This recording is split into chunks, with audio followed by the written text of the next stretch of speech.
Welcome to the Bookman's Corner. I'm Lois Lindstrom. We have an environmentally important show today. The book we will be discussing shortly presents an extremely disturbing report on toxic water at our marine bases, and more specifically at Camp Lejeune in North Carolina. And that book is A Trust Betrayed, the untold story of Camp Lejeune and the poisoning of generations of Marines and their families. This book has just been published, and the author is Mike Magner, who is the managing editor at National Journal and a seasoned investigative journalist with over 35 years' experience. Welcome to our show. Thank you, Lois. Great to be here. Your book, A Trust Betrayed, focuses on the lack of accountability by the U.S. military for the health and safety of its bases and their tenants.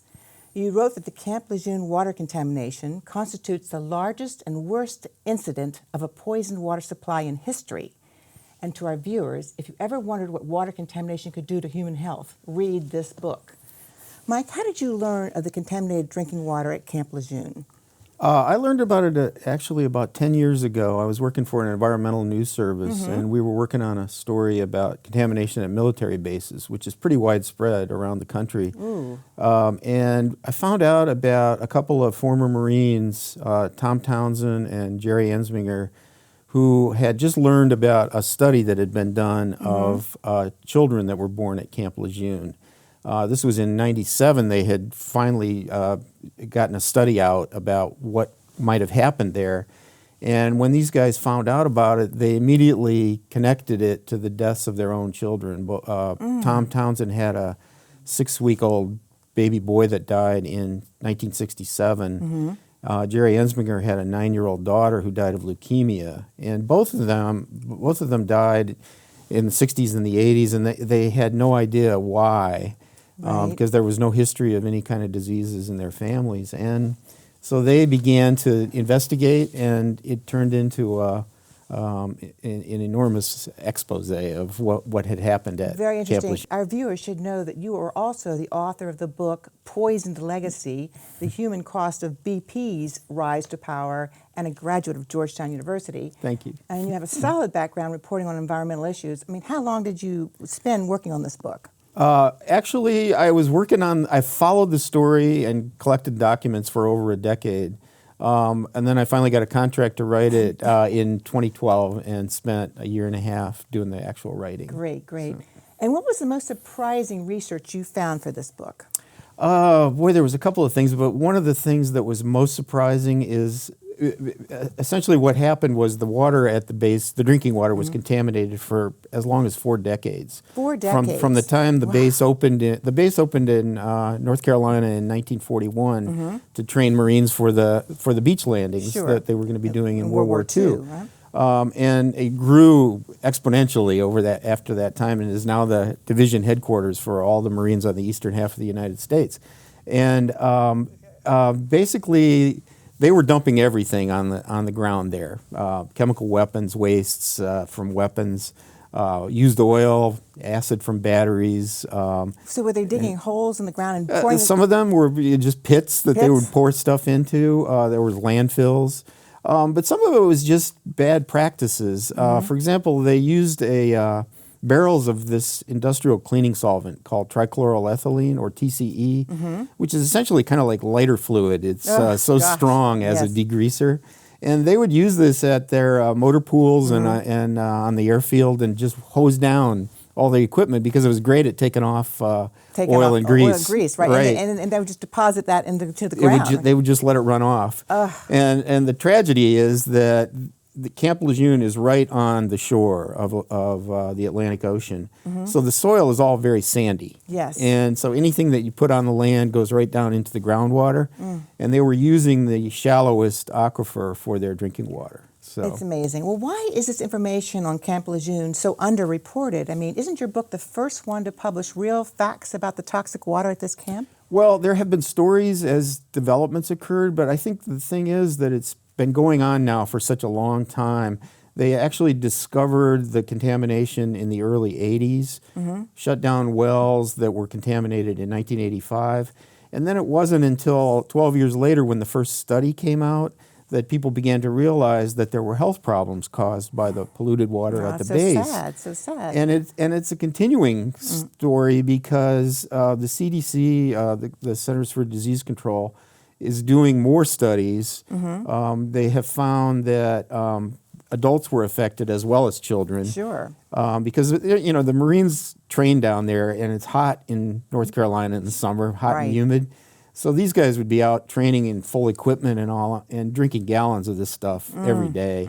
And as it turned out, many of them, 20 years later, developed cancer. Yes. And for a while, nobody really realized that there was a connection. Sure. But as the studies began to come out more and more people realized that their health problems were caused by the water there.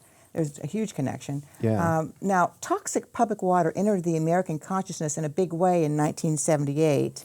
And that's when the media reported about 100 homes in Niagara Falls, New York, along with a neighborhood school, were sitting on tops of barrels and barrels of poisons that had been buried in the 1950s, and it was Love Canal. Love Canal, yeah. Please elaborate. Well, actually, that was the first big story that broke that people realized chemical wastes were having a problem on our drinking water and our public health. And the result of the Love Canal, which was a horrifying story to many people, there were children that were being born with birth defects and lots of miscarriages in that community. It led Congress to pass the Superfund law, which was basically funded by a tax on oil and chemical companies that would go into a big fund for cleaning up toxic waste dumps. And over time, they found more than 1,200 of them, I think, around the country. Now, it was supervised by the Environmental by Protection. the EPA. Yeah, right. Now, their first effort would be to make the polluter pay if there was a toxic dump in a chemical company, as happened at Love Canal. But in some cases, if it was the military or if it was the company that had gone bankrupt or something, then the Superfund would kick in and take care of the cleanup.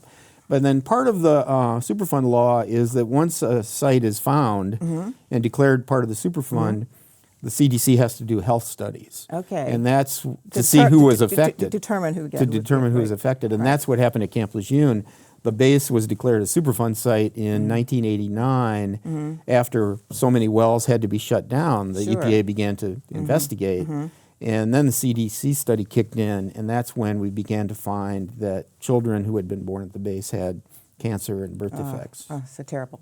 Well, I was enthralled by your chapter titled A Slow Awakening for the Victims, especially from Mike Gross, who grew up in Texas, became a doctor, and knew someone at Camp Lejeune Hospital, so he and his wife and young son moved to the base in June 1980. What happened to Dr. Gross? Well, Dr. Gross, boy, he was just a victim of circumstance. He was born and raised in Texas, and he wanted to become a doctor, and so he joined the Marines in the late 70s because they would pay for medical school. Right.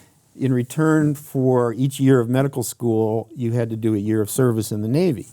And so he did his service for 3 years at Camp Lejeune at the Navy hospital there, right on the base. And the sad thing is he was living in a housing that was contaminated water, so he was drinking the water.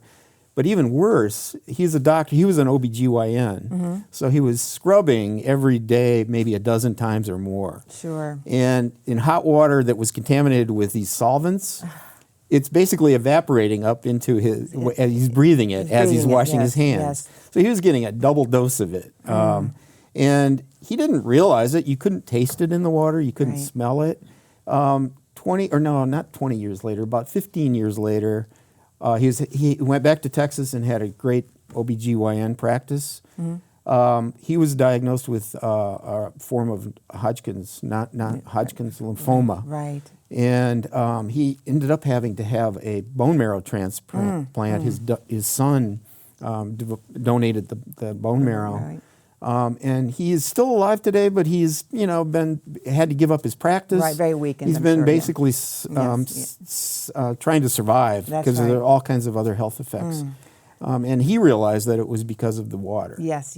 It was distressing to read that out of the total of 12,598 babies, a total of 103 children were born with birth defects, and then later childhood cancer was found. In other words, out of 12,598 babies born at Camp Lejeune, when drinking water on the base was known to be contaminated, 1 out of every 122 children had either a serious birth defect or a deadly form of cancer. Please explain. Well, this was the first studies that came out that made people aware that there was a problem at Camp Lejeune. The first one that came out in 1997, basically they just had a warning that there were signs that babies that were born at the base had lower birth weights and that sort of thing that were a sign of possible health problems. Sure. So they proceeded from that finding to actually go out and survey as many of the families that they could find, and they ended up finding 12,000 and more, and to see if they had had effects. And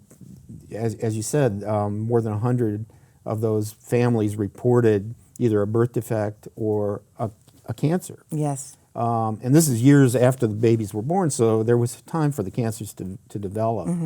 And that's an alarming high statistic. Yes, it is. It is. I mean, the normal rate in population would be one in a million. Maybe, Yes. You know.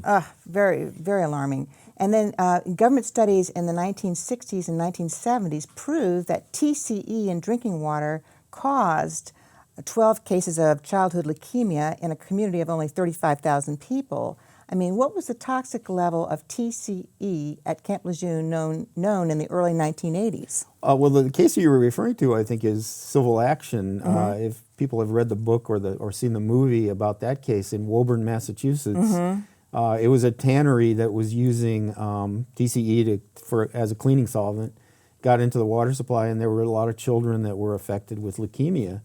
At Camp Lejeune, the levels were even higher than what was found in Woburn, much higher. You know, the statistics are kind of difficult to grasp. Right. You know, 1,000 parts per billion is what they say. Essentially, it's like a tablespoon of TCE in a swimming pool. So it's not enough to really smell it or taste it, but it can have a huge effect. And the problem is that pregnant women were drinking this water, and that is when the critical time of exposure to chemicals is in the womb. It can cause all kinds of effects. Absolutely. And that's where the problem was. And then also I found it was interesting in your book, I mean, after 9/11 and during the George W. Bush presidency, Secretary of Defense Paul Wolfowitz wrote a memo in March 2003 to the Secretaries of the Army, Navy, and Air Force suggesting the need to invoke national security exemptions allowed in many environmental laws. I mean, were Marine bases and Army bases exempt from U.S. environmental laws because of this memorandum? No, they weren't exempt. They were asking for exemptions because there were a number of cases where, for example, in the Pacific, off the coast of California, the Navy was doing a lot of training with submarines and so on, and the explosions were affecting the fish and wildlife populations. So a lot of environmental groups were concerned about that and asked that at least they keep training in certain areas that wouldn't affect. So there were these kinds of cases, and you know, also cases of contamination where they were being asked to spend a lot of money to clean up. Right. And so the military felt like we're spending a lot of money defending these cases and we need to be focused on national security in the wake of 9/11.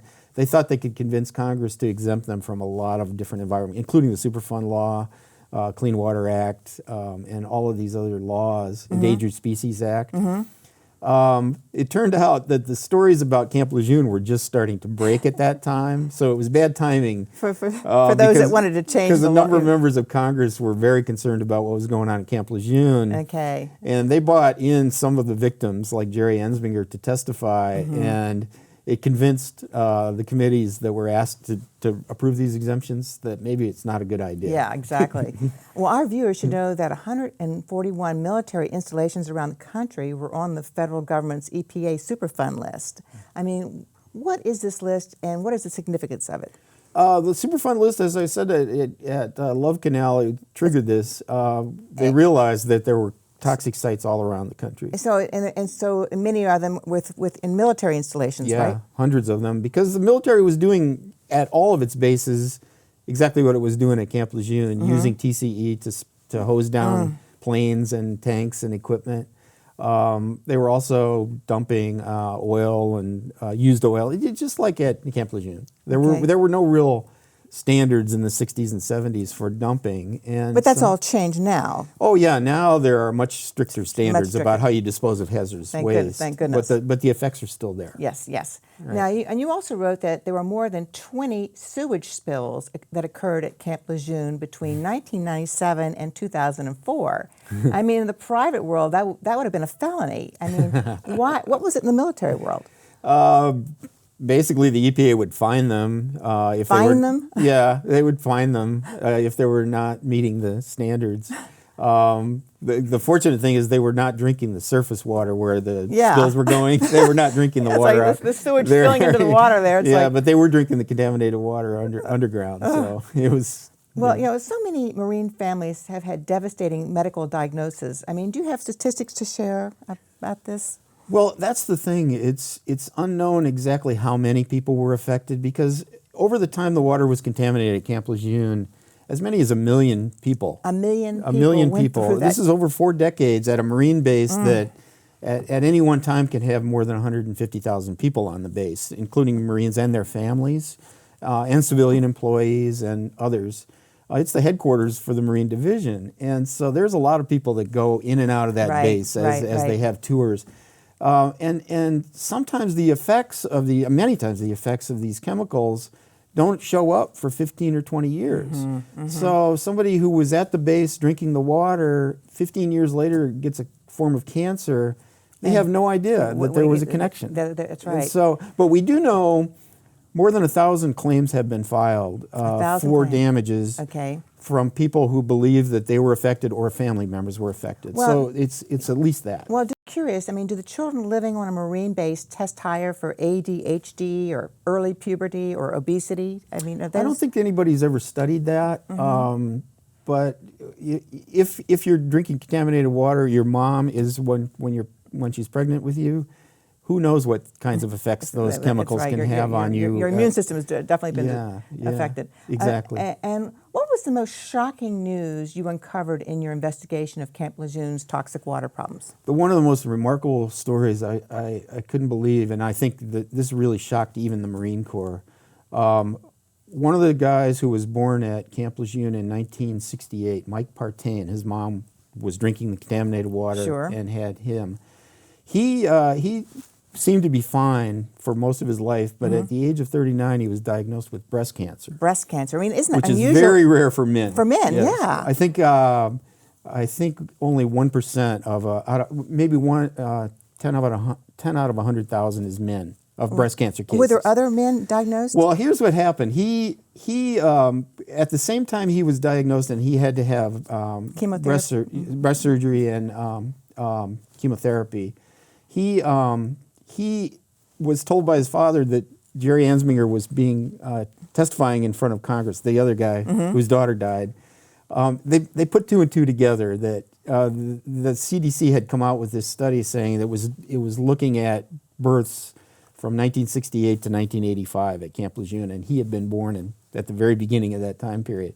He began to realize this is what happened. And he really kind of went wild on the internet, searching for anybody who was at Camp Lejeune or any Marines that had breast cancer. Because it's so rare, a lot of times people will post stories about it in their local newspapers. Sure. And anyway, he also went to his local paper and told them that he had breast cancer and he thinks it was caused by Camp Lejeune.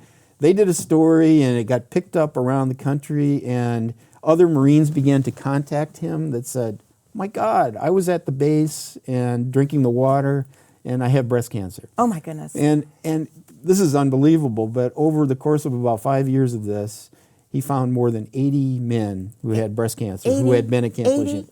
80. And it's just unbelievable. It is unbelievable. It's way off the charts. It's way off the charts. So now the CDC realized after all of his work that they needed to study this, and they're doing a study right now of breast cancer cases from Camp Lejeune.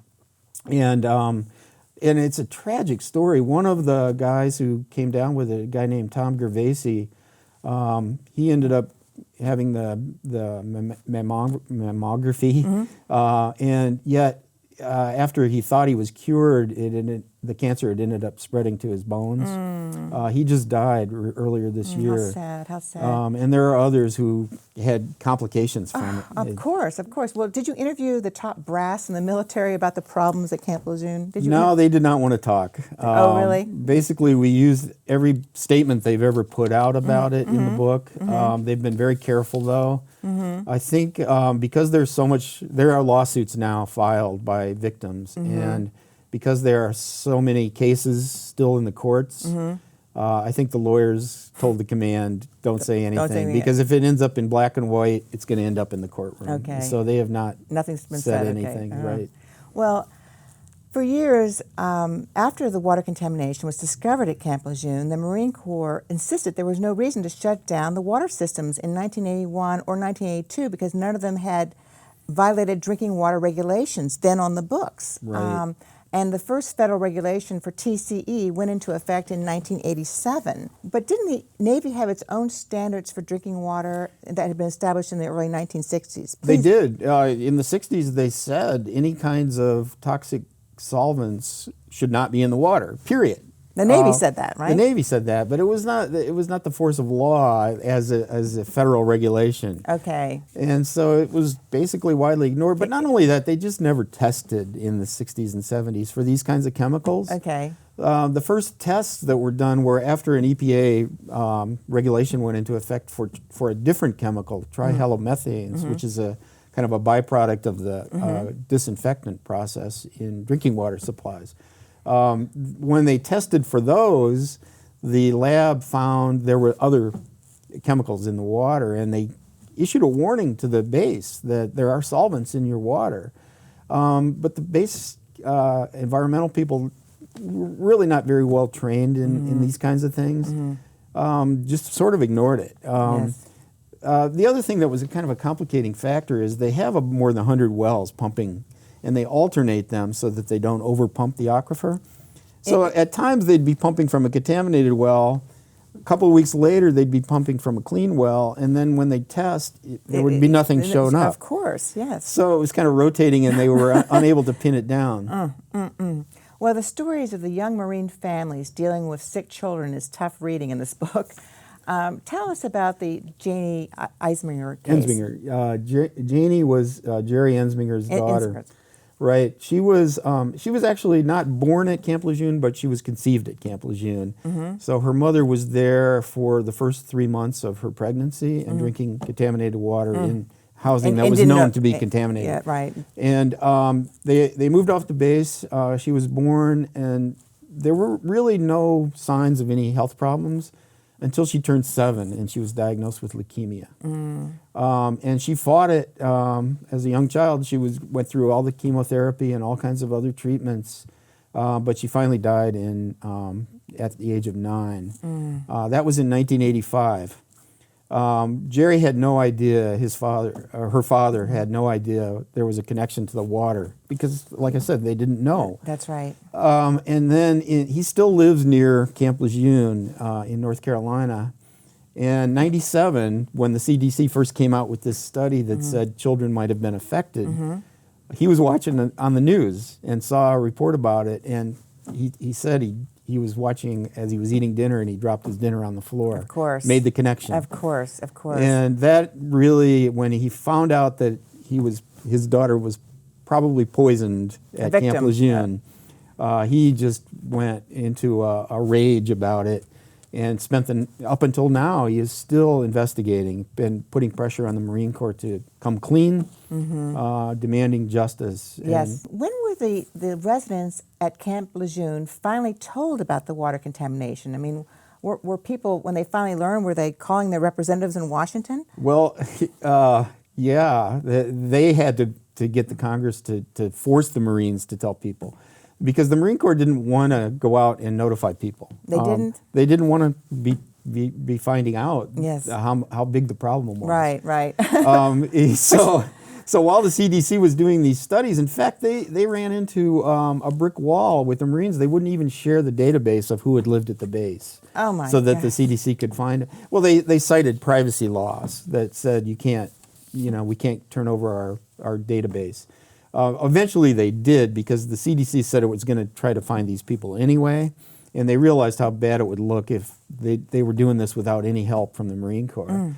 So those surveys continued, and finally Congress basically in one of the bills, the Defense Authorization Act, ordered the Marine Corps to do more to reach out, and they ended up in the mid 2000s running ads in newspapers. Well, now, will the victims of this water contamination at Camp Lejeune be entitled to compensation? What's happening there within the courts? Well, Congress did pass a law in 2012 that said victims of certain diseases, like 15 different diseases that could be linked to the chemicals that were in the water, would be entitled to health care through the VA system, the Veterans Affairs Administration. So they are now eligible for, members of the Marine Corps and their families are eligible for health care for those diseases. But that law is still being implemented. The VA still hasn't set up the rules for distributing health care to those people. Amazing. And your book also raises far-reaching and ominous questions about widespread contamination on U.S. military bases worldwide. Can you just quickly give some examples of that? There are an enormous number of bases that have contamination. TCE was widely used, as I said, and for example, there's an Air Force base down in Texas, used to be Kelly Air Force Base. I don't think it's active anymore, but they were using TCE to hose down airplanes. It was the biggest air base for a long time in Texas. Whole neighborhoods around that base in San Antonio have been found to have contaminated drinking water, and there's still a fight going on about that. But there are other examples all around the country. Well, now, Mike, where can our viewers buy your book? Oh, it's available online on Amazon and Barnes & Noble, and supposed to be in shelves now, almost any Barnes & Noble. And you have a website too, right? The website, yes, www.trustbetrayed.com. Good, with the book's name. Which is the book's name. And what about your next book? What do you think you'll be writing next? You know, I'm really interested in all these water issues. Just a couple of months ago, we had a situation in West Virginia where water was shut down for 9 counties. And with this fracking boom that's going on, the gas drilling, which is highly contaminating water. Yes. I'm starting to think that there may be something there about problems all around the country, but I haven't got it all gelled yet. Well, thank you so much for joining us on the Bookman's Corner. It's Thank been you. Quite an amazing story to hear. And please join us again next month for a new edition of the Bookman's Corner. I'm Lois Lindstrom.